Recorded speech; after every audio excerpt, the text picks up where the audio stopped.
माझा जो प्रभाग आहे त्या प्रभागातील लॉज मध्ये गेले।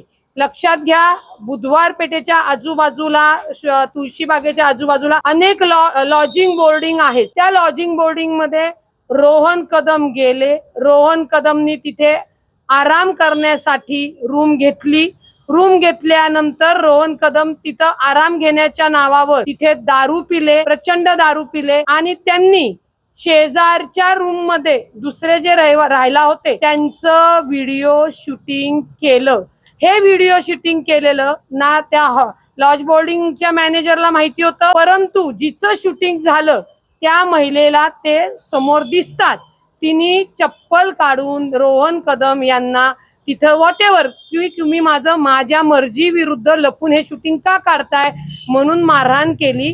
तिथे शिवीगाळ झाली आणि मग हा थेट प्रकार तिथून तो पोलीस स्टेशन मध्ये गेला।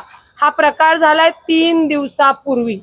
विषय असा होता की मग त्या रोहन कदम यांनी डीसीपींना काय फोन केला की मी स्टिंग ऑपरेशन करण्यासाठी तिथं गेलो होतो। आता तोपर्यंत रुपाली पाटील ठोंबरेला माहित नव्हतं की हा प्रकार काय। ठीक आहे, पत्रकार गेला, पत्रकाराचं चुकलं, त्यांनी जे काही कुणाचं व्हिडिओ शूटिंग केलेलं आहे त्या शूटिंगच्या याच्यामध्ये त्यांच्यावर तो गुन्हा दाखल जो काय आहे कायदेशीर तो पोलिसांनी केलाच आहे का करणार आहेत। परंतु त्याच्या तपासाच्या अंगी असं समोर आलं की या रोहन कदमनी यांच्यासोबत अजून 2 ते 3 पत्रकार सिनियर आहेत। त्यांची नावं त्या अर्जामध्ये मी पोलिसांना दिलेली आहेत। यांनी फक्त शून्य झालेली किंमत अशा बाईकडनं 25 लाखाची डील करून त्याच धर्तीवर रुपाली पाटील ठोंबरेला कशा पद्धतीने बदनाम करायचं याच्यासाठी षडयंत्र रचल्याचा सगळ्या या गोष्टी होत्या। फक्त जी कोण जागृत बाई आहे जिचं शूटिंग काढण्यात आलं तिने त्याला ते मारलं, तिच्या लक्षात आलं म्हणून हा संपूर्ण प्लॅन फिसकटला। मला वाईट या गोष्टीचं वाटतं। रुपाली पाटील स्वतः सक्षम आहे, ती जर सामाजिक याच्यावर आवाज उठवते।